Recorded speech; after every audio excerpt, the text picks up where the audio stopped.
அநேக முறை பாஸ்டர் மனாசே அவர்கள் உபயோகிக்கிறதான மறுபடியும் புதுப்பிக்கிறதான அப்படிப்பட்ட அந்த புதுப்பித்தல் என்கிற வார்த்தையை அநேக முறை நீங்கள் கேட்டிருப்பீர்கள். You restore something that has lost its originality. ஏதோ ஒரு காரியம் தன்னுடைய உண்மையான ஆதி நிலவரத்தை இழந்து போனதான அந்த நிலவரத்தை மறுபடியுமாக புதுப்பிக்க வேண்டியதா இருக்கிறது. Human beings have to be restored because we have lost our originality. மனித குலமும் கூட தன்னுடைய அந்த ஆதி நிலவரத்தை இழந்து போனபடினாலே அந்த குலமும் கூட அந்த ஆதி நிலவரத்தை மீட்டுக் கொள்ள வேண்டும், மறுபடியுமாக புதுப்பித்துக் கொள்ள வேண்டும். My name is Teju, but I am not the original Teju. என்னுடைய பெயர் தேஜு, ஆனால் நான் அந்த ஆதியிலே உண்மையாயிருந்த அந்த தேஜு அல்ல. I am not the Teju that was supposed to have been born in God's plan.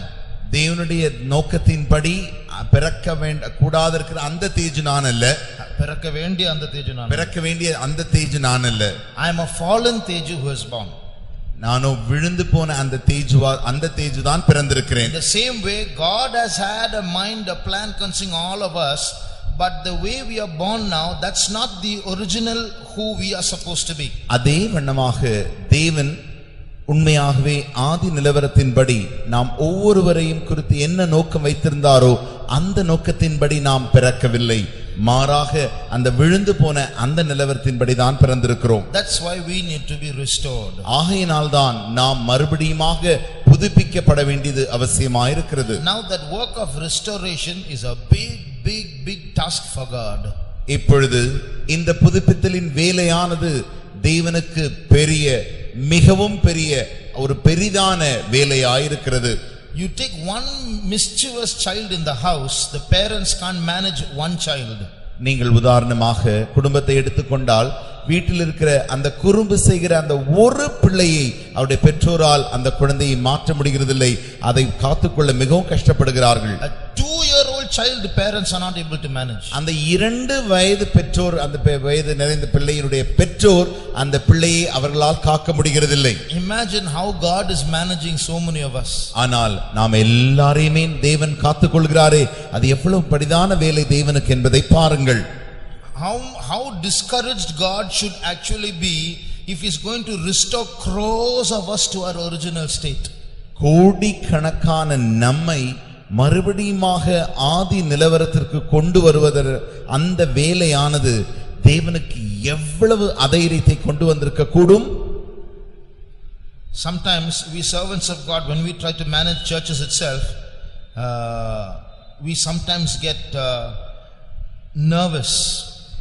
நாங்கள் தேவனுடைய ஊழியக்காரர்கள் தேவனுடைய வீட்டை நடத்துகிறதான விஷயத்தில் வரும்பொழுது சில நேரங்களிலே நாங்கள் அப்படியே துடித்து விடுகிறோம். Because suddenly one believer will come and say, so and so is very seriously ill in the house, please come and pray. திடீரென்று ஒரு விசுவாசி வந்து சொல்வார், ஐயா எங்களுடைய வீட்டில் ஒருவர் சுகவீனமாயிருக்கிறார், தயவு செய்து வந்து ஜெபியுங்கள் என்று சொல்வார். In another house they will say, you know, the husband and wife are quarreling with each other. மற்ற ஒரு வீட்டிலே இன்னொருத்தர் வந்து சொல்லுவார்கள், புருஷனும் மனைவி இப்பொழுது சண்டையிட்டுக் கொண்டிருக்கிறார்கள். And third house they will say, someone has done witchcraft against us, please come and pray. மூன்றாவது வீட்டுக்காரங்களிடத்தில் வந்து சொல்வார்கள், யாரோ ஒருவர் எங்களுடைய வீட்டுக்கு விரோதமாக மந்திரம் செய்து விட்டார்கள், நீங்கள் வந்து ஜெபியுங்கள். Suddenly a fourth person will say, my child has run away from the house not to be seen for 4 days, she'll be crying or he'll be crying, please pray for me. இப்பொழுது நான்காவது நபர் ஓடி வந்து சொல்வார், ஐயா திடீர் என்னுடைய மகனோ மகளோ காணாமல் போய்விட்டாள், அவள் இப்பொழுது அழுது கொண்டு எங்கேயோ அழுது கொண்டிருப்பாள், தயவு செய்து அவள் கிடைக்கும்படியா வந்து ஜெபியுங்கள். Suddenly a fourth person will say, my child wants to commit suicide, he is failed in his exam. ஐந்தாவது நபர் ஓடி வந்து சொல்வார், ஐயா என்னுடைய மகன் பரீட்சையிலே தோற்று போய்விட்டாள், ஆகினாலே அவள் தற்கொலை செய்து கொள்ள முயற்சிக்கிறாள், தயவு செய்து வந்து ஜெபியுங்கள். Now if 20 people come like this one after the other with complaints, what can one servant of God do? 20 பேர் ஒன்றன் பின் ஒன்றாக எங்களிடத்தில் வந்து இப்படி பிரச்சனைகளை சொல்லும் பொழுது ஒரே ஒரு தேவனுடைய ஊழியக்காரனால் என்ன செய்ய முடியும்? Can he go to each house and conduct fasting prayers? ஒரு வீட்டிற்குமாய் போய் அவர் உபவாச ஜெபத்தை நடத்தி கொண்டிருக்க முடியுமா? Sometimes all that we can do is just sit in this chair and put our heads down and hold our head, that's all. எங்களால் செய்ய முடிந்ததெல்லாம் சில நேரங்களில் என்னவென்று கேட்டால் நாங்கள் உட்கார்ந்திருக்கிற அந்த நாற்காலியில் தானே எங்களுடைய தலையை தொங்க போட்டு அவர்களுக்காக ஜெபிப்பது மாத்திரமே. It's a very challenging situation not to be discouraged in such moments. அப்படிப்பட்டதான சூழ்நிலைகளில் எல்லாம் அதைரியப்படாமல் இருப்பதே ஒரு சவாலாக இருக்கிறது. Even Moses one day told God, Lord, kill me. Look at all these people coming with all these problems. Did I beget them? மோசே ஒரு முறை தேவனிடத்தில் பார்த்து சொன்னான், ஆண்டவரே, இந்த ஜனங்கள் பண்ணுகிறதான குற்றம் பிரச்சனைகளை எல்லாம் பாரும், நானா இவர்களை பெற்றெடுத்தேன், மாறாக நீர் என்னை கொன்று போடும் என்று சொன்னான். Then imagine God's plight. Who is he going to pray to when if he gets discouraged? ஆனால் இப்பொழுது தேவனை நோக்கி பாருங்கள், அவருடைய நிலவரத்தை நோக்கி பாருங்கள். இப்படிப்பட்டதான எல்லா காரியத்திற்காக அவர் தைரியப்பட்டால் யார் அவரை தைரியப்படுத்த முடியும்? யாரிடத்தில் போய் ஜெபிப்பார்? யாரிடத்தில் போய் ஜெபிப்பார்? You have servants of God. Servants of God have their seniors. Seniors have their seniors, and chief pastors have God. Who does God go to? உங்கள் எல்லாருக்கும் தேவனுடைய ஊழியக்காரர் உண்டு, தேவனுடைய ஊழியக்காரர்களுக்கு மூப்பர்கள் உண்டு, மூப்பர்மாருக்கு அவர்களுக்கு மேல் போதகர்கள் உண்டு, அவர்களுக்கு மேல் தலைமை பாசமார்கள் உண்டு, தலைமை பாசமார்களுக்கு தேவன் உண்டு. ஆனால் தேவன் யாரிடத்தில் போய் ஜெபிக்க முடியும்? But God is God. ஆனால் தேவன் தேவனாகவே இருக்கிறார். He doesn't have to go to someone else. That's why he is God. அவர் யாரிடத்திற்கும் போக வேண்டிய அவசியம் இல்லை, ஆகினால் அவரே தேவனாயிருக்கிறார். Know ye not that the creator of the ends of the earth fainteth not, neither is discouraged, he is not weary? அறியீர்களா, இந்த உலகத்தை உருவாக்கினவர் ஒரு காலம் சோர்ந்து போகிறதுமில்லை, அதை குறித்து அவர் அதைரியப்படுகிறதும் இல்லை. So this work of restoration is such a challenge for him, but he's taken it up. ஆகினாலே இந்த புதுப்பித்தலின் வேலையானது தேவனுக்கு ஒரு பெரிய சவாலாக இருந்தாலும் அந்த வேலையை அவர் கையில் எடுத்துக்கொண்டார். Now we ourselves get discouraged with ourselves when we look at our situations. நாம் நம்முடைய சூழ்நிலையை நாமே காணும் பொழுது சில வேளைகளில் நாமே அதைரியப்பட்டு போகிறோம். But because God is God, though we get discouraged with ourselves, he is not discouraged with us. ஆனால் தேவன் தேவனாகவே இருக்கிறபடினாலே நாம் ஒருவேளை அதைரியப்பட்டு நம்மை குறித்து அதைரியப்பட்டு போனாலும் தேவன் நம்மை குறித்து அதைரியப்படுகிறதே இல்லை. So all through the scriptures we can read of this restoration.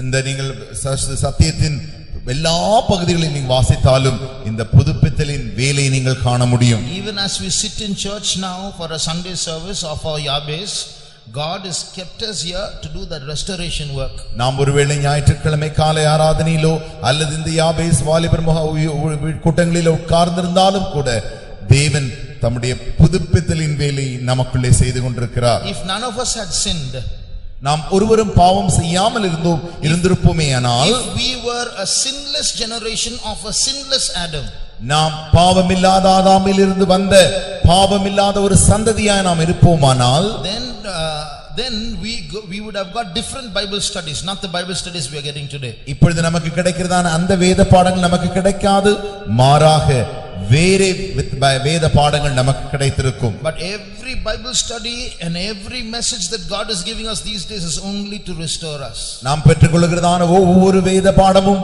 ஒவ்வொரு தேவனுடைய செய்தியும் தூதெல்லாம் நம்மை புதுப்பிக்கும்படியாகவே வந்து கொண்டிருக்கின்றன. But it's a big battle. அது ஒரு பெரிய யுத்தமாக இருக்கிறது.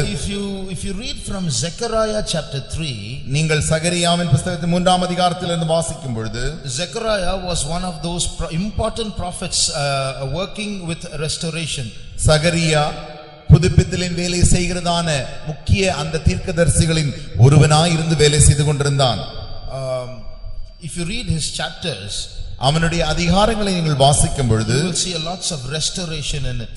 அவைகள் எல்லாவற்றிலும் புதுப்பித்தலின் வேலையை குறித்து நீங்கள் அதிகமாய் வாசிக்கலாம். 2 weeks ago, remember we heard about Zerubbabel trying to face a big mountain. That was also from Zechariah.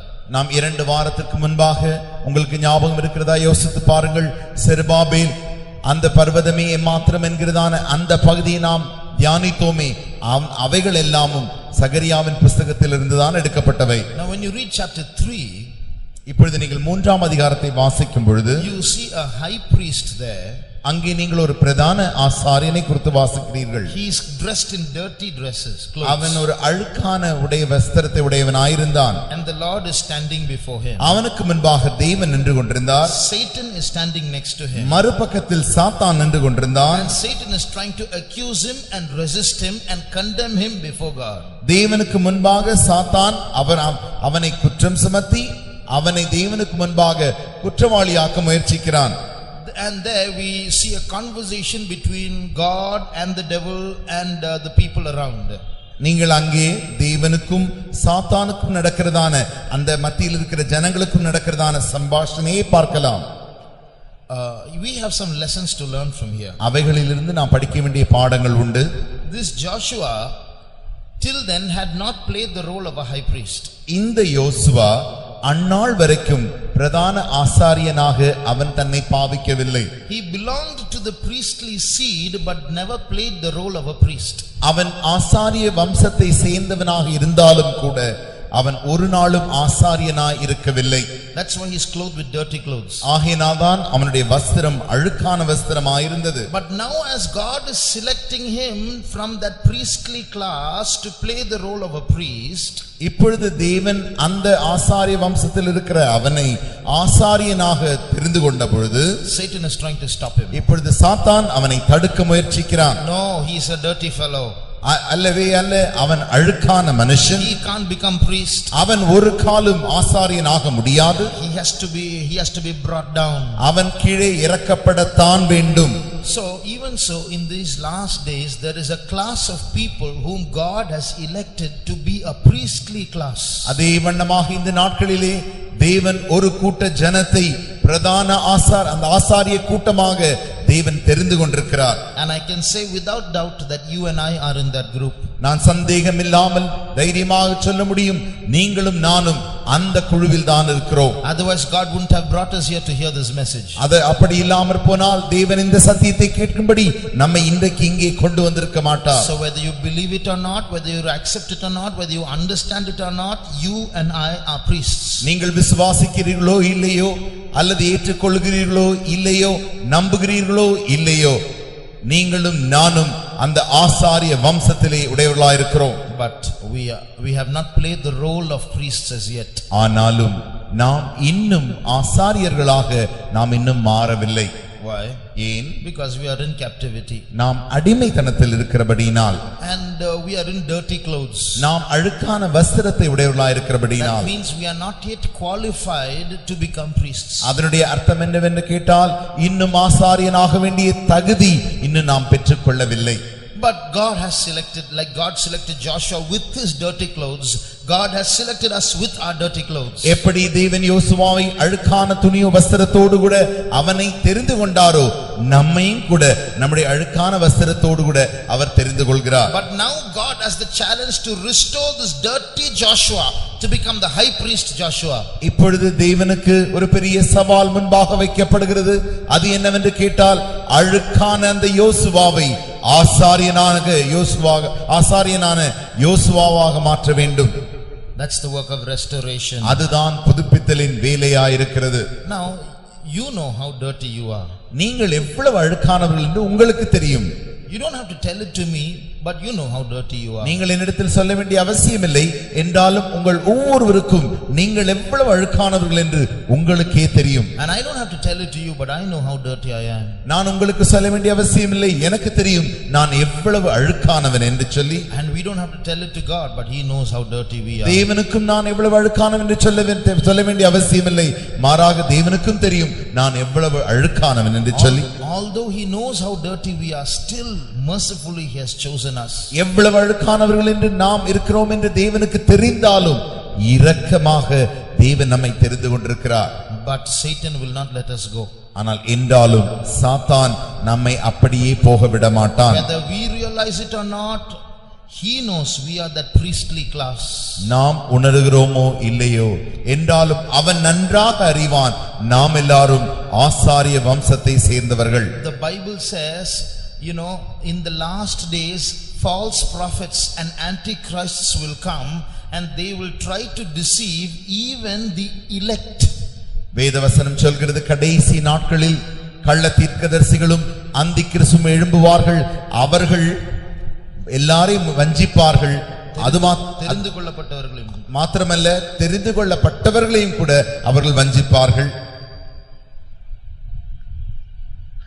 Read Mark chapter 13 verse 22. Mark எழுதின சுவிசேஷம் 13ஆம் அதிகாரம் 22ஆம் வசனம்.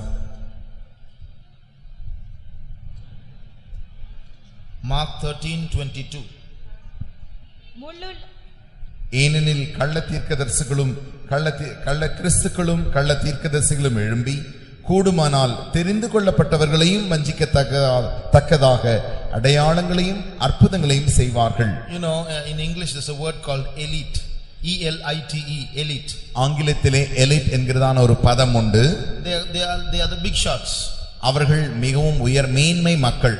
For example, the scientists, the politicians, the religious leaders, the rich people, the educated, they are all elite in society. உதாரணமாக அரசியலில் மிகவும் பெரிய தலைவர்கள், அறிவியல் விஞ்ஞானிகள், மத பெரிய தலைவர்கள், மிகவும் பெரிய ஐஸ்வர்யவான்கள் எல்லாம் இந்த படித்தவர்கள், மிகவும் படித்தவர்கள் எல்லாம் இந்த மேன் மக்கள் என்கிறதான குழுவில் சேர்ந்தவர்களாய் இருக்கிறார்கள். In English, in colloquial language, you'll say they are big shots.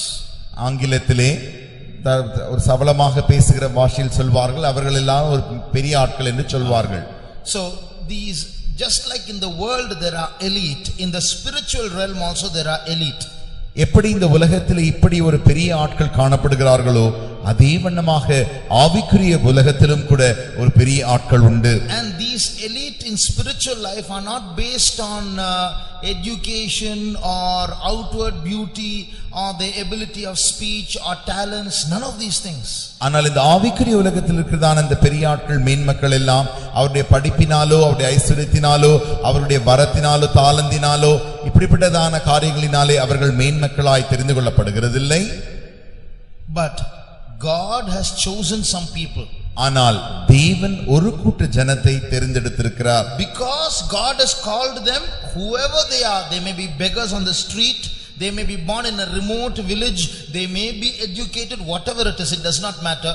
Because God has called them, they are elite. அவர்கள் ஒருவேளை பிச்சைக்காரர்களா இருக்கலாம், பிற தரித்திரராக இருக்கலாம், அல்லது ஒரு பட்டணத்தில் கிராமவாசிகளாக இருக்கலாம், படித்தவர்களாக இருக்கலாம்.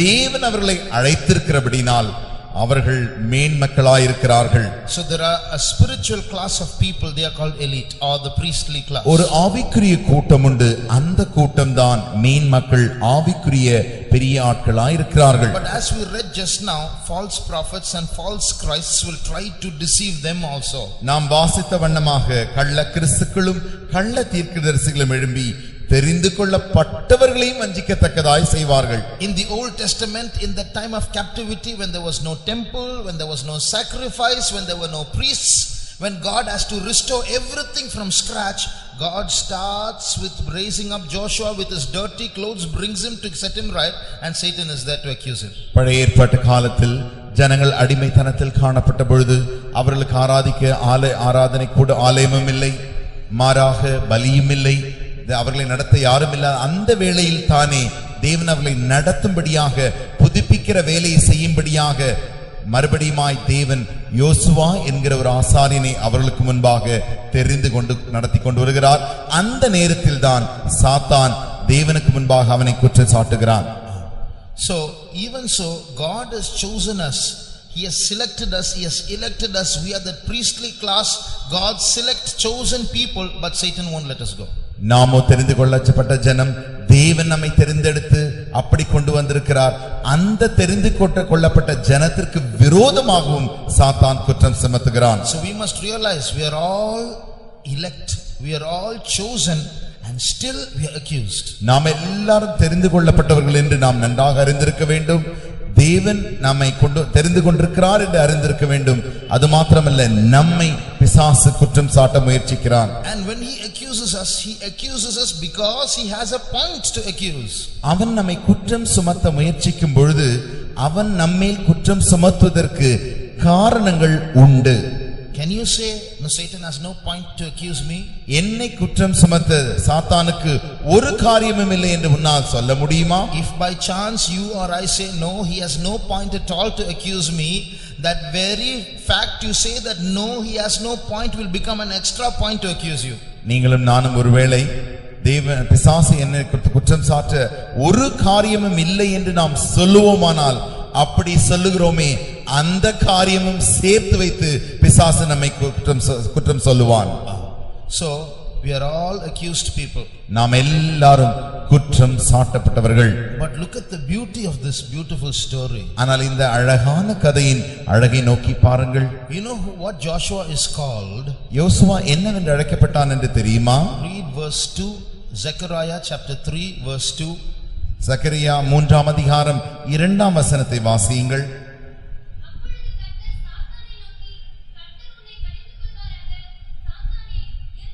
தெரிந்துகொண்ட கர்த்தர் உன்னை கடிந்து கொள்வாராக, இவன் அக்கினி என்று தப்புவிக்கப்பட்ட கொல்லி அல்லவா என்றார். What is he called? He is called a brand plucked out of the fire. அவன் என்னவாக அழைக்கப்பட்டிருக்கிறான் என்று பார்த்தால், இவன் அக்கினி நின்று தப்புவிக்கப்பட்ட கொல்லி. What is that? அதனுடைய அர்த்தம் என்ன? See, now he is accused. அவன் இப்பொழுது குற்றம் சாட்டப்பட்டவன். Now God is calling him a log of wood, a brand, a piece of wood that was put into the fire and taken out. அக்கினியிலே போடப்பட்ட ஒரு கட்டை, போடப்பட்டு வெளியே எடுக்கப்பட்ட அந்த கட்டையை போல அவன் இருக்கிறான். So what does that show? That fire is judgment. அந்த அக்கினிதான் நியாய தீர்ப்பாய் இருக்கிறது. Joshua, who was supposed to be the high priest, because of his dirty ways, his dirty clothes, his unsanctified ways, was accused by Satan before God. யோசுவா பிரதான ஆசாரியனாக இருக்க வேண்டிய மனுஷன் அவனுடைய அழுக்கான அந்த வஸ்திரத்தினாலே, அழுக்கான கிரியையினாலே, பிசாசினால் அவன் குற்றம் சாட்டப்பட்டபடியினால் he was supposed to have been thrown into the fire of judgment. அவன் இப்படி செய்தபடியினாலே அவன் அந்த நியாய தீர்ப்பின் அக்கினியிலே போடப்பட்டிருக்க வேண்டும். But God, through arguments, has settled the case in Joshua's favor and plucked him out of the fire, rescued from judgment. தேவன் தர்க்கத்தின் மூலமாக யோசுவாவை மீட்டெடுக்க வேண்டிய அந்த காரண கட்டாயத்தின் மூலமாக அவனை அக்கினியிலிருந்து தப்புவிக்கப்பட்ட கொள்ளியாக அவனை கொண்டு வருகிறார். That's why he's dirty like that. ஆகையினால் தான் அவன் இப்படி அழுக்கு நிறைந்தவனாய் இருக்கிறான். Now we are all like that in that situation. அந்த சூழ்நிலையில் நாம் எல்லாரும் கூட அப்படித்தான் இருக்கிறோம். We are all worthy of judgment. நாம் எல்லாருமே அந்த நியாய தீர்ப்புக்கு உடையவர்களாய் இருக்கிறோம். We are all worthy to be thrown into the fire. நாம் எல்லாருமே அக்கினியில் போடப்பட வேண்டியவர்களாய் இருக்கிறோம். But if at all we escape that fire of judgment, நாம் எல்லாருமே அந்த அக்கினியிலிருந்து ஒருவேளை தப்புவிக்கப்படுவோமே என்றால், because our God is pleading for us. ஏனென்று கேட்டால் தேவன் நமக்காக அவர் வாதாடி கொண்டிருக்கிறபடியினாலே, not because when he pleads for us, he wants to say, please devil, please let him go, give one chance, my child, don't touch it. Not that way. தேவன் பரிந்து பேசுகிறார், வாதாடுகிறார் என்று சொல்லும் பொழுது தேவன் இப்படி வந்து சொல்வதில்லை, தயவு செய்து என்னுடைய பிள்ளை தெரியாமல் செய்து விட்டது விட்டுவிடு என்று அப்படி அவர் சொல்லுகிறதில்லை. He legally pulls us out. சட்டபூர்வமாக அவர் நம்மை தப்புவிக்கிறார். Because he is our savior. ஏனென்று கேட்டால் அவரே நம்முடைய இரட்சகராய் இருக்கிறபடியினாலே. That's going to happen in these last days. இந்த கடைசி நாட்களில் அந்த காரியங்கள் நடைபெற போகிறது. Today, whether you know it or not, whether you realize it or not, we are all as a big mass being accused before God day and night. நீங்கள் உணர்கிறீர்களோ அல்லது நீங்கள் அறிகிறீர்களோ இல்லை எனக்கு தெரியாது, நாம் எல்லாரும் தேவனுக்கு முன்பாக பிசாசால் கொள்ளையாக காரியங்களை வைத்து அவன் நம்மை குற்றம் சாட்டி கொண்டிருக்கிறான். And if things go on like this, we'll all be thrown into the fire. இப்படியே காரியம் தொடர்ந்து போய் கொண்டே இருக்குமானால் நாம் எல்லாரும் அக்கினியில் தான் தள்ளப்பட வேண்டும். But we have a God who is speaking on our behalf. ஆனால் நமக்காக பேசுகிற ஒரு தேவன் நமக்கு உண்டு. The case is going to be over soon. இந்த வழக்கானது அதி சீக்கிரத்தில் முடிய போகிறது. When the case is over, இந்த வழக்கு முடியும் பொழுது God will tell Satan, the Lord that had chosen Jerusalem, rebuke thee, Satan. தேவன் சாத்தானை பார்த்து சொல்லுவார், எருசலேமை தெரிந்து கொண்ட கர்த்தர். Read that verse again please. எருசலேமை தெரிந்து கொண்ட கர்த்தர் உன்னை கடிந்து கொள்வாராக. So what is God doing? தேவன் என்ன செய்கிறார்? He is choosing Jerusalem. அவர் எருசலேமை தெரிந்து கொண்டிருக்கிறார். Jerusalem is a burnt up Jerusalem. எருசலேமானது இப்பொழுது எரிக்கப்பட்டதா இருக்கிறது. No temple there. அங்கே ஒரு ஆலயமும் இல்லை. No sacrifice there. அங்கே ஒரு பலியும் இல்லை. No worship there. அங்கே ஒரு ஆராதனையும் இல்லை. No priests there. அங்கே ஒரு ஆசாரியனும் இல்லை. No buildings there. அங்கே ஒரு கட்டடமும் இல்லை. All you can see there is broken down stones and heaps of mud. இப்பொழுது நீங்கள் பார்க்கிறது எல்லாம் பாழாய் கிடக்கிற அந்த இடிந்து போன கட்டடங்களாய் இருக்கிறது. That may be the state of the church today. அப்படிதான் ஒருவேளை நம்முடைய சபையின் நிலவரம் கூட இன்றைக்கு காணப்படலாம். That may be your state and my state today. அதே நிலவரம் தான் உனக்கும் எனக்கும் இன்றைக்கு ஒருவேளை காணப்படலாம். Maybe we don't realize who we are and what is happening to us. என்ன நடக்கிறது என்றும் நாம் யார் என்று நாம் ஒருவேளை உணராமலும் அறியாமலும் இருக்கலாம். But because God has chosen us, தேவன் நம்மை தெரிந்து கொண்டபடியினாலே you can see us going near the fire of judgment and coming out many days. அநேக நாட்கள் நாம் அந்த அக்கினி நியாய தீர்ப்பின் அக்கினி அருகாமையில் போய் திரும்பி வருகிறதை அவர் பார்க்கிறார். We don't see how near we have gone to judgment so many times. அநேக முறை எவ்வளவு நியாய தீர்ப்புக்கு அருகாமையில் நாம் போய்விட்டோம் என்பதை நாம் அறியாமல் இருக்கிறோம். But we have a God who is pleading for us. ஆனால் நமக்காக பரிந்து பேசுகிற தேவன் நமக்கு உண்டு. We have a God who is rebuking Satan for us. நமக்காக பிசாசை கடிந்து கொள்கிற தேவன் நமக்கு உண்டு. So the accused are going to be redeemed once again. குற்றம் சாட்டப்பட்டவன் மறுபடியுமாக இப்பொழுது மீட்டுக் கொள்ளப்பட போகிறான். And the redeemed are going to be sanctified and made priests once again. இந்த மீட்டுக் கொள்ளப்பட்டவன் இப்பொழுது சுத்திகரிக்கப்பட்டு மறுபடியுமாக அவன் ஆசாரியனாக ஏற்படுத்தப்பட போகிறான். We have a very short ministry. நமக்கு மிகவும் ஒரு குறுகிய ஊழியம் மாத்திரமே உண்டு. When God restores us to revival, revival is not going to be 4-5 years, only few months, that's all. தேவன் புதுப்பித்தலின் வேலையை செய்யும் பொழுது அது 4-5 வருடங்கள் போகிறதில்லை, மாறாக 4-5 மாதங்கள் மாத்திரமே இருக்க போகிறது. Revival. எழுப்புதலானது Revival, we say revival is going to be few months, that's all. எழுப்புதல் என்று நாம் சொல்லிக் கொண்டிருக்கிறோம். அவைகள் ஆண்டு கணக்காய் போகிறதில்லை, மாறாக கொஞ்சம் மாதங்களே அது நடைபெற போகிறது. In few months God is going to make us play the role of priests. கொஞ்சம் மாதங்களுக்குள்ளாய் தேவன் நம்மை ஆசாரியனாக மாற்ற போகிறார். For those few months of that priestly revival, அந்த கொஞ்சம் மாதத்திற்குள்ளாய் செய்யப்பட போகிறதே அந்த ஆசாரிய எழுப்புதல், the Bible calls the last revival a teacher.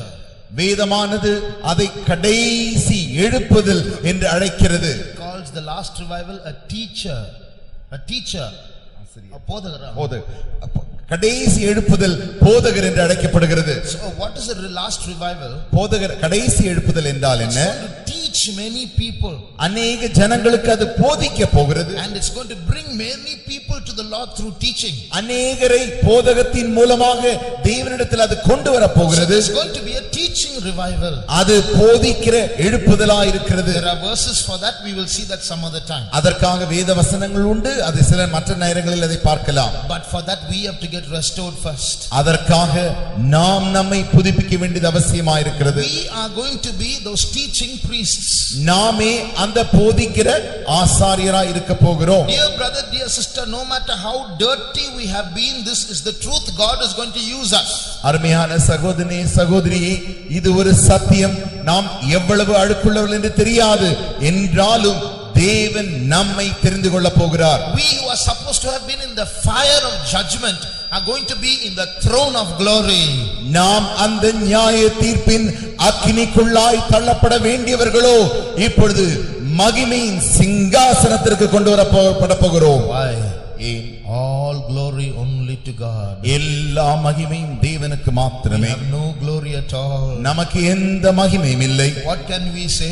நாம் என்ன சொல்லக்கூடும்? When God uses us, what can we say? தேவன் நம்மை உபயோகிக்கும் பொழுது நாம் என்ன சொல்ல முடியும்? Dear brother, dear sister, maybe you will preach in a meeting, preach to 1,000 people, maybe students, maybe fellow workers, but all 1,000 will be saved in one meeting. அருமையான சகோதரனே சகோதரி, ஒருவேளை நீ 1000 மாணாக்களுக்கோ அல்லது உன்னோடு வேலை செய்கிற சகாக்களுக்கோ தேவனுடைய சத்தியத்தை பிரசங்கித்து 1000 பேரும் ரட்சிக்கப்படலாம். In one meeting 1,000 people, 2,000 people, 3,000 people will accept Jesus. In one meeting they'll all receive the Holy Spirit. ஒரே கூட்டத்தில் 1000, 2000, 3000 பேர் தேவனை ஏற்றுக்கொள்ளலாம். அவர்கள் எல்லாரும் பரிசுத்த ஆவியின் அபிஷேகம் பெற்று விடலாம். It's going to happen.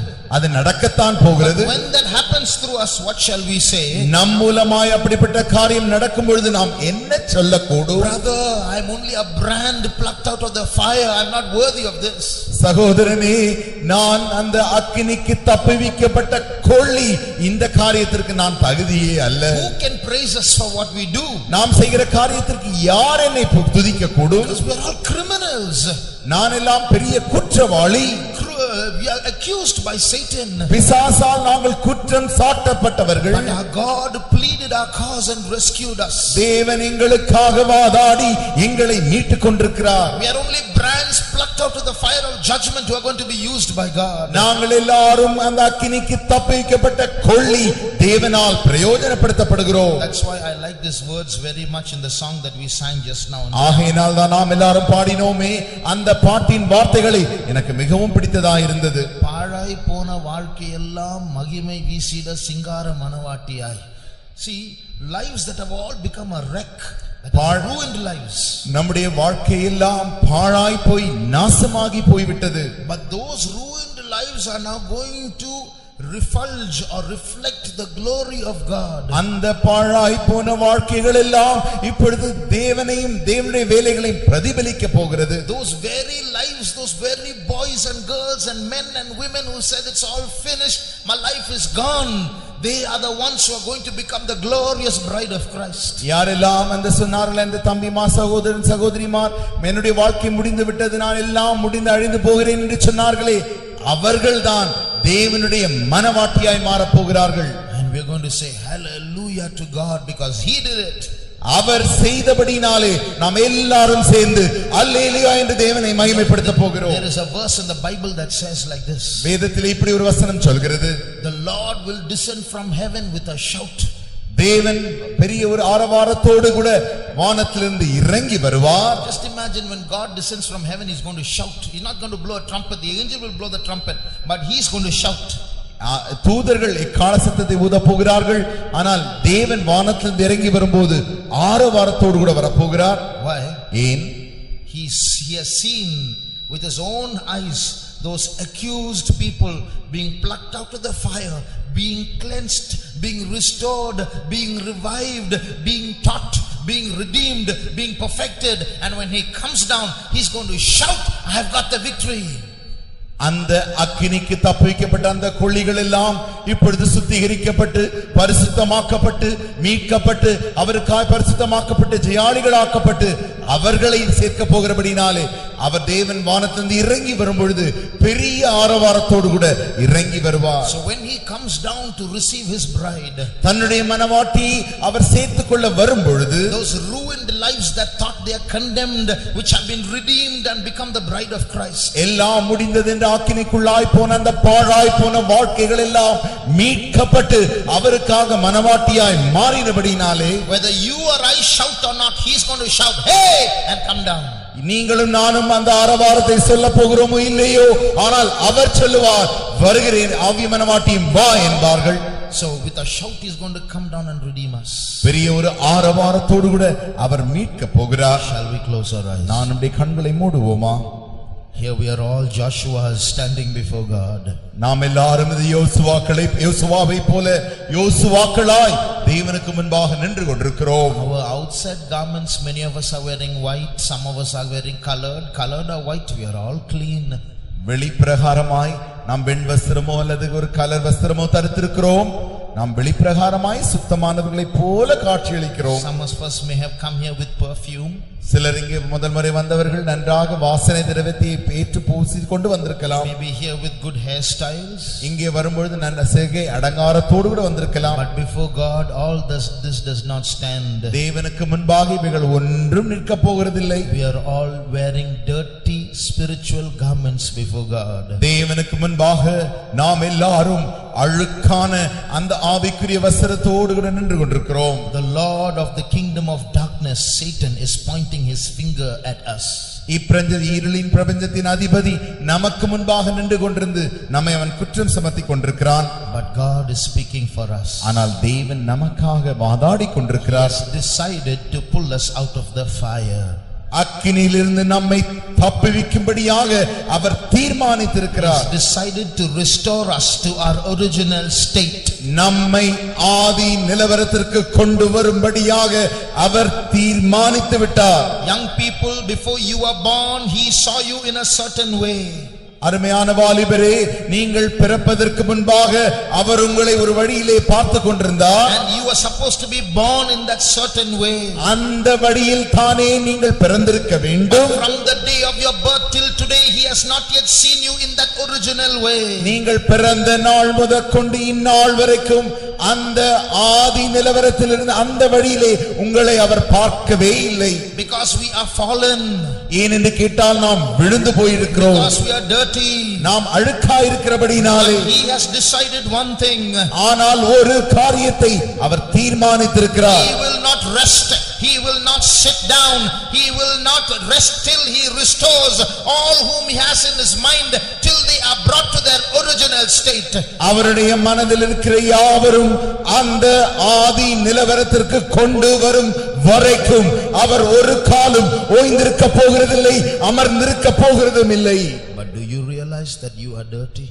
நீங்கள் அழுக்கானவர்கள் என்று உணர்கிறீர்களா? Do you realize that you are accused? நீங்கள் குற்றம் சாட்டப்பட்டவர்கள் என்று உணர்கிறீர்களா? Do you realize that you are standing in the edge of a fire of judgment? இப்பொழுது அந்த நியாய தீர்ப்பின் அக்கினியின் அந்த நுனியிலே நின்று கொண்டிருக்கிறீர்கள் என்று நீங்கள் உணர்கிறீர்களா? Do you realize that his restoration is a great visitation of grace? அவருடைய அதே அந்த புதுப்பித்தலின் வேலையானது தேவனுடைய கிருபை என்று உணர்கிறீர்களா? All those who feel like Joshua the high priest, yes Lord, I am dirty in your presence. யாரெல்லாம் அந்த யோசுவாவை போல ஆண்டவரே உம்முடைய சமூகத்தில் நான் அழுக்கானவன் என்று உணர்கிறீர்கள், such people who admit that may lift up their hands. யாரெல்லாம் ஒத்துக்கொள்கிறீர்களோ அவர்கள் எல்லாரும் உடைய கரத்தை உயர்த்துங்கள். Yes Lord, I am dirty in your sight. ஆண்டவரே உம்முடைய பார்வையில் நான் அழுக்கானவனாய் இருக்கிறேன். Though we may be dirty, நாம் அழுக்கானவர்களாய் இருந்தாலும் we have a God who plucks us dirty as we are. நாம் அப்படி இருக்கிற அந்த அழுக்கான நிலவரத்திலிருந்தே நம்மை மீட்டுக் கொள்கிறாரே, அப்படிப்பட்ட தேவன் நமக்கு உண்டு. That brand plucked from the fire, it has black charcoal at the edges of it. அந்த அக்கினியிலிருந்து தப்புவிக்கப்பட்ட அந்த கொள்ளியின் நுனி பாகத்திலே அந்த அக்கினியால் எரியப்பட்டது கரி போல் இருக்கிறது. But he is going to pluck that brand out. ஆனால் இன்றாலுமோ அந்த கொள்ளியை அவர் தப்புவிக்க போகிறார். Joshua, you may be dirty. யோசுவாவே நீ ஒருவேளை அழுக்கானவனாய் இருக்கலாம். I need you, Joshua. ஆனால் யோசுவாவே நீ எனக்கு தேவையாய் இருக்கிறாய். Joshua, you may be accused. யோசுவாவே நீ குற்றம் சாட்டப்பட்டவளாய் இருக்கலாம். But I need you, Joshua. யோசுவாவே நீ எனக்கு தேவை. Satan is pointing a finger at you. உனக்கு எதிராக பிசாசு தன் விரலை காட்டி குற்றம் சுமத்திக் கொண்டிருக்கிறான். He is arguing day and night to throw you into the fire of judgment. உன்னை எப்படியாகிலும் அந்த நியாய தீர்ப்பின் அக்கினியிலே தள்ளிவிடும்படியாக இரவும் பகலுமாய் சாத்தான் வாதாடி கொண்டே இருக்கிறான். But I need you, Joshua. என்றாலுமோ யோசுவாவே நீ எனக்கு தேவை. Before you were born, I knew you. நீ பிறப்பதற்கு முன்பதாகவே நான் உன்னை அறிந்திருக்கிறேன். Before your parents knew you, I knew you. உன்னுடைய பெற்றோர் உன்னை அறிவதற்கு முன்பதாகவே நான் உன்னை அறிந்திருக்கிறேன். Before Adam was made, I knew you. ஆதாம் சிருஷ்டிக்கப்படும் முன்பதாகவே நான் உன்னை அறிந்திருக்கிறேன். Before this world was made, I knew you. உலகம் உண்டாவதற்கு முன்பதாகவே நான் உன்னை அறிந்திருக்கிறேன். You think I will let Satan accuse you and throw you into the fire? நீ நினைக்கிறாயா பிசாசு உன்னை குற்றம் சுமத்தி அக்கினிக்குள்ளாய் தள்ளுவதற்கு நான் அனுமதிப்பேனோ? Do you think that I'll allow Satan to throw you into hell? பிசாசு உன்னை நரகத்தில் தள்ளுவதற்கு நான் அனுமதிப்பேனோ? No, I am God. இல்லவே இல்லை, நானே தேவன். I am your God. நான் உன்னுடைய தேவன். I will cleanse you. நான் உன்னை சுத்திகரிப்பேன். I will change your garments. நான் உன்னுடைய வஸ்திரத்தை மாற்றுவேன். I will give you holy garments. நான் உனக்கு பரிசுத்த வஸ்திரத்தை தருவேன். I will plead for you. உனக்காக நான் பரிந்து பேசுவேன். I will argue for you. உனக்காக நான் வாதாடுவேன். I will win the case for you. உனக்காக நான் வழக்கை ஜெயமாய் மாற்றுவேன். I will rebuke Satan for you. உனக்காக நான் சாத்தானை கடிந்து கொள்வேன். And I will make you inherit the throne of glory, says the Lord. நான் உன்னை மகிமையின் சிங்காசனத்தில் அமர பண்ணுவேன் என்று தேவன் சொல்கிறார். நம்மை தேவன் சிறப்பிக்கும் காலம் நெருங்குதே, சீரிலங்கும் சீயோனின் அபிஷேகம் இறங்குதே. பழைத்தோட வாழ்க்கையெல்லாம் மகிமை வீசிட சிங்கார மணவாட்டியாய் மன்னவ மனமிறங்கி மக்களை முழுவதும் ஆண்டிடுவே. நம்மை சிறப்பிக்கும் காலம் நெருங்குதே சீரிறங்கும் சீயோனில் அபிஷேகம் இறங்குதே பழப்போன வாழ்க்கையெல்லாம் மகிமை வீசிட சிங்காரமான வாட்டியார் மன்னவ மனமிறங்கி மந்தமை முழுவதும் ஆண்டிடுமே நம்மை தேவன் சிறப்பிக்கும் காலம் நெருங்குதே சீரிறங்கும் சீயோனில் அபிஷேகம் இறங்குதே மழை போன வாழ்க்கையெல்லாம் மகிமை வீசிட சிங்காரமான வாட்டியார் மன்னவ மனமிறங்கி வந்தமை முழுவதும் ஆண்டிடுமே மழை போன வாழ்க்கையெல்லாம் மகிமை வீசிட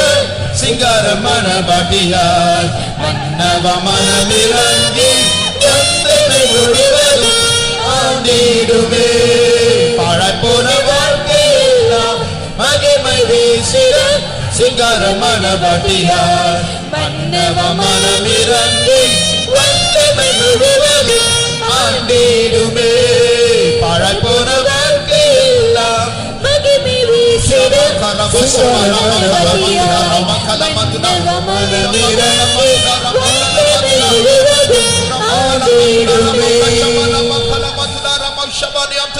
Thank you, Jesus. We praise you, Lord. Even now, while this meeting is going on, இப்பொழுது கூட இந்த கூட்டம் நடந்து கொண்டிருக்கும் பொழுதுதானே a battle is taking place. நம்முடைய ஒரு யுத்தம் நடந்து கொண்டிருக்கிறது. Satan does not want to let us go. எப்படியாக நாம் போய்விட வேண்டும் தப்பிவிட வேண்டும் என்று Satan does not want to let us go. நாம் போக சாத்தான் அனுமதிக்கிறதில்லை. He is even now pointing fingers at some of you. இப்பொழுதும் கூட சிலரை பார்த்து அவன் தன்னுடைய விரலை நீட்டிக் கொண்டே இருக்கிறான். But that does not mean he is going to win the case. அவன் அதனுடைய அர்த்தம் அவன் அந்த வழக்கிலே ஜெயிக்க போகிறான் என்ற அர்த்தம் அல்ல. God is in your side. தேவன் உன்னுடைய பக்கத்தில் இருக்கிறார். Number 1, he is your creator. முதலாவது அவர் உன்னுடைய சிருஷ்டிகராய் இருக்கிறார். Number 2, he is your defender. இரண்டாவது அவர் உனக்காக பாதுகாக்கிறவராய் இருக்கிறார். Number 3, he is your redeemer. மூன்றாவது அவரே உன்னை மீட்கிறவராய் இருக்கிறார். Number 4, he is your sanctifier. நான்காவது அவரே உன்னை சுத்திகரிக்கிறவராய் இருக்கிறார். Number 5, he is your restorer. ஐந்து அவரே உன்னை புதுப்பிக்கிறவராய் இருக்கிறார். Number 6, he is the one who revives you. ஆறாவது உன்னை புதுப்பிக்கிறவரும் எழுப்புதல் உண்டாக்குறவருமாய் இருக்கிறார். Number 7, he is your bridegroom. ஏழாவது அவரே உன்னுடைய மணவாளனாய் இருக்கிறார். No matter how dirty you are, my child, you are my bride. என்னுடைய பிள்ளையே, நீ எவ்வளவு அழுக்குள்ளவனாய் இருந்தாலும் சரி, நீயே என்னுடைய மணவாட்டி. I love you no matter how dirty you are. I love you, my child. நீ எவ்வளவு அழுக்குள்ளவனாய் இருந்தாலும் பரவாயில்லை பிள்ளையே, நான் உன்னை நேசிக்கிறேன். I will make you my bride. நான் உன்னை என்னுடைய மணவாட்டியாக மாற்றுவேன். Now surrender. I will make you my bride, says the Lord. இப்பொழுது நீ உன்னை ஒப்புக்கொடு, நான் உன்னை மாற்றுவேன் என்று கர்த்தர் சொல்கிறார்.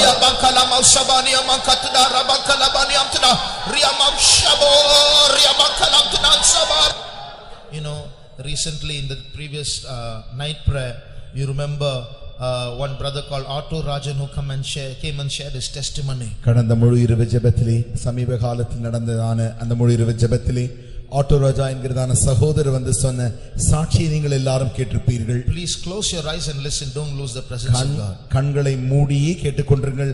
தேவ சமூகத்தை இழந்து விடாமல் இருங்கள். He showed on the computer how he was helping one boy. அவருடைய கம்ப்யூட்டரிலே அவர் காண்பித்து கொடுத்தார் எப்படி ஒரு சகோதரனுக்கு ஒரு உதவி செய்தார் என்று சொல்லி. That boy was about 20 years old. அந்த சகோதரனுக்கு 20 வயது தான் இருக்கும். Sitting on a roadside, thin skin and bones. அவன் சாலையோரத்தில் உட்கார்ந்து எலும்பும் தோலுமாக இருந்து கொண்டிருந்தான். All his hair is all sticking out. அவனுடைய முடியெல்லாம் அப்படியே நீட்டிக் கொண்டிருந்தது. Lonely, he was just curled up in one corner of the road and talking to nobody.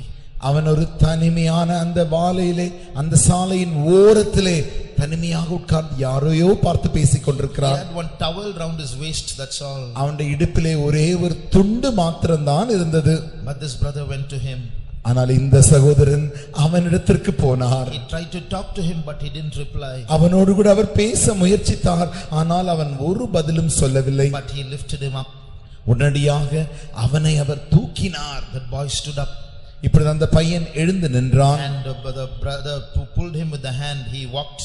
அவருடைய கையினாலே அவனை இழுத்தார். அவன் அப்படியே நடக்க ஆரம்பித்தான். Took him to his destitute home. அவனை கொண்டு போய் தன்னுடைய அநாதை இல்லத்திற்கு கொண்டு போனார். Gave him food to eat. அவனுக்கு சாப்பிடும்படி ஆகாரம் கொடுத்தார். Washed him. அவனை குளிப்பாட்டினார். After few days the photo was, I saw the photo on the computer. கொஞ்ச நாட்களுக்கு பின்பாக அந்த பையனை எடுத்துதான் அந்த போட்டோவை நான் பார்த்தேன். He was smiling. அவன் அங்கு சிரித்து கொண்டிருந்தான். His hair was combed. அவனுடைய தலைமுடியெல்லாம் நன்றாக வாரி இருந்தது. Very neat. மிகவும் சுத்தமுள்ளவனாக இருந்தான். Well dressed. அருமையாக உடை உடுத்தியிருந்தான். Eating food. அவன் நன்றாக சாப்பாடை சாப்பிட்டு கொண்டிருந்தான். I don't know, but when I saw it, I had to control myself from shedding tears. உங்களுக்கு என்ன நடந்தது எனக்கு தெரியவில்லை. அதை நான் பார்க்கும் பொழுது என்னுடைய கண்களிலிருந்து கண்ணீர் அப்படி மல்கிக் கொண்டே இருந்தது. அதை நான் அடக்கிக் கொண்டே இருந்தேன். Because everybody was watching me, I could not cry, otherwise I would have cried. எல்லாரும் என்னையே பார்த்து கொண்டிருந்தபடினாலே என்னால் அழ முடியவில்லை. அல்லாமல் போயிருந்தான் நான் கன்றாக அழுதிருப்பேன். But that is what God is doing to us. அதைத்தான் தேவனும் நமக்காய் செய்து கொண்டிருக்கிறார். Who cared for us? யார் நமக்காக இப்படி அங்கலாய்ப்பது? When everybody rejected us, எல்லாருமே நம்மை தள்ளிவிட்டதான வேளையில், nobody wanted us, யாருக்குமே நாம் தேவை என்று நம்மை ஏற்றுக்கொள்ளாத வேளையில், even we did not want ourselves, நமக்கு நாமே தேவையில்லை என்று நாம் தள்ளின வேளையில், that's when Jesus picked us up. அந்த வேளையில் தானே இயேசு நம்மை எடுத்தார். From the miry clay, அந்த உளையான சேற்றிலிருந்து, from the dunghill, அந்த அழுக்கான குப்பையிலிருந்து, from the gutter, அந்த குழியிலிருந்து, from the fire of judgment, அந்த நியாய தீர்ப்பின் அக்கினியிலிருந்து, he has brought us into his banqueting house. அவர் தன்னுடைய சொந்த வீட்டுக்கு விருந்து சாலைக்கு நம்மை கொண்டு வந்திருக்கிறார். He has fed us with the food of heaven. பரலோக மன்னாவினால் நம்மை போஷித்து, filled us with the fire of heaven, நம்மை பரலோகத்தின் அக்கினியினால் நிறைத்து, adorned us with the character of heaven, பரலோகத்தின் சுவாபத்தினாலே நம்மை அலங்கரித்து, made us sit with the saints of heaven, பரலோக பரிசுத்தவான்களோடு கூட இருக்கும்படி நம்மை உட்காரவும் செய்தார். showing us the way to heaven. பரலோகத்துக்கு வழியையும் காண்பித்து, shall we shout 3 loud hallelujahs in gratitude to such a great God? அப்படிப்பட்ட பெரிய தேவனை நன்றியுள்ள இருதயத்தோடு கூட நாம் எல்லாரும் சேர்ந்து மிகவும் சத்தத்தோடு 3 அல்லேலூயா சொல்லுவோமாக. Hallelujah, hallelujah, hallelujah. What can we do for such a God? அப்படிப்பட்ட தேவனுக்கு நாம் என்ன செய்ய கூடும்? Lord, I give you my life. ஆண்டவரே, என்னுடைய ஜீவனை உமக்கு தருகிறேன். Brother Otto Rajan was saying, brother Auto Raja இப்படி சொல்லிக் கொண்டிருந்தார். how many boys I rescued like that? எத்தனை சகோதரன்மாரை நான் இப்படி மீட்டிருக்கிறேன். But when they become all right, அவர்கள் நன்றானவர்களாக நல்ல சுகமாகும் பொழுது, in one night suddenly some of them jump over the wall and escape. ஒரு ராத்திரியிலே திடீரென்று அந்த மதில் சுவரை தாண்டி குதித்து அவர்கள் ஓடி போகிறார்கள். Are you going to do that, young brother, young sister? அருமையான வாலிப சகோதரனே சகோதரியே, நீயுமா அப்படி செய்ய போகிறாய்? No Lord, I surrender everything. ஆண்டவரே, இல்லவே இல்லை, நான் என்னை முழுவதுமாக உமக்கு ஒப்பு கொடுக்கிறேன். I am your slave, Lord. ஆண்டவரே, நான் உம்முடைய அடிமை. Lord, I am your slave. ஆண்டவரே, நான் உமக்கு அடிமை. How many will say that, Lord, I am your slave? எத்தனை பேர் சொல்லக்கூடும், ஆண்டவரே, நான் உமது அடிமை. Lord, I am your slave, Lord. ஆண்டவரே, நான் உம்முடைய அடிமை. Who is like unto thee, O Lord? Who is like unto thee? உம்மை போல் யார் உண்டு ஆண்டவரே? Who is like unto thee, O Lord? உம்மை போல் யார் உண்டு ஆண்டவரே? You gave me a life to live. ஆண்டவரே, நான் ஜீவிக்க ஒரு வாழ்க்கை தருவீரானால், You gave me a life to live. வாழும்படியாக நீர் எனக்கு ஜீவனை தந்தீர். You changed my dirty garments. என்னுடைய அழுக்கான வஸ்திரத்தை நீரே மாற்றினீர். You picked my feet from the miry clay, set me on a rock. ஆண்டவரே, நீ விளையான சேற்றிலிருந்து என் கால்களை எடுத்து கண்மலையின் மேல் நிறுத்தி இருக்கிறீர். I am your slave, Lord. ஆண்டவரே நான் உமது அடிமை. Take me, Lord. ஆண்டவரே நீர் என்னை எடுத்துக்கொள்ளு. I surrender everything, Lord. எல்லாவற்றையும் நான் உமக்கு ஒப்பு கொடுக்கிறேன் ஆண்டவரே. When you say that, நீ அதை சொல்லுவாயா? when you say that, நீ அதை சொல்லும் பொழுது the fire of God will touch you. தேவனுடைய அக்கினி உன்னை உடனடியாக தொடும். The fire of God will touch you. தேவனுடைய அக்கினி உன்னை தொடும். They say where there is smoke there is fire. எங்கே புகை இருக்கிறதோ அங்கே அக்கினி உண்டு என்று சொல்வார்கள். But in the Christian world where there is a sacrifice there is fire. ஆனால் கிறிஸ்தவ உலகத்திலே எங்கே பலி இருக்கிறதோ அங்கே அக்கினியும் இருக்கும். Today all those who have confessed with their lips, Lord, I am your slave, there is fire in you. யாரெல்லாம் தன்னுடைய உதடுகளினாலே ஆண்டவரே நான் உமது அடிமை என்று அறிக்கை செய்தீர்களோ அவர்கள் எல்லாருக்கும் அக்கினி உண்டாயிருக்கும்.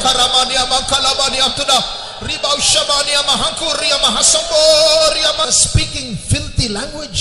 உன்னுடைய உதடுகள் அழுக்கான பாவம் உள்ளதான அப்படி வார்த்தைகள் கெட்ட வார்த்தைகள் பேசிக் கொண்டிருந்தது அதை உனக்கு நினைவில் கொண்டு வர முடிகிறதா? Now can you see those same lips are speaking in unknown tongues. இப்பொழுது பாரு அதே அழுக்கான வார்த்தையை பேசின உதடு இப்பொழுது அந்நிய பாஷையிலே பேசிக் கொண்டிருக்கிறது. Those same lips are praising God. அந்த அதே உதடு தேவனை துதித்துக் கொண்டிருக்கிறது. That is the glory of God. அதுதான் தேவனுடைய மகிமையாயிருக்கிறது. That is the power of God. அதுதான் தேவனுடைய வல்லமையாயிருக்கிறது. That is the grace of God. அதுவே தேவனுடைய கிருபையாயிருக்கிறது. பழைப்போன வாழ்க்கை எல்லாம் மகிமை வீசிட சிங்கார மணவாட்டியாய் மன்னவ மனமிறங்கி வந்தமை முழுவதும் ஆண்டிடுமே. பழைப்போன வாழ்க்கை எல்லாம் மகிமை வீசிட சிங்கார மணவாட்டியாய் மன்னவ மனமிறங்கி வந்தமை முழுவதும் ஆண்டிடுமே.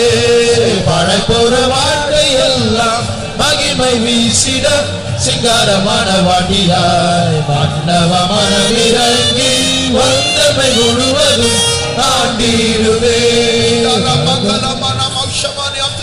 Thank you Jesus, we praise you Lord. Rabakanya mahazabadi makala bagada mana makadna. Praise you Jesus. கர்த்தாவே இந்த பாயில் உட்கார்வதற்கும் இந்த செய்தியை கேட்பதற்கும் எங்களிடத்தில் எந்த தகுதியும் இல்லை ஆண்டவரே. ஆனாலும் குப்பையில் கிடந்த எங்களை நீர் மீட்டெடுத்து பிரபுக்கள் மத்தியில் உட்கார வைத்திருக்கிறீர்.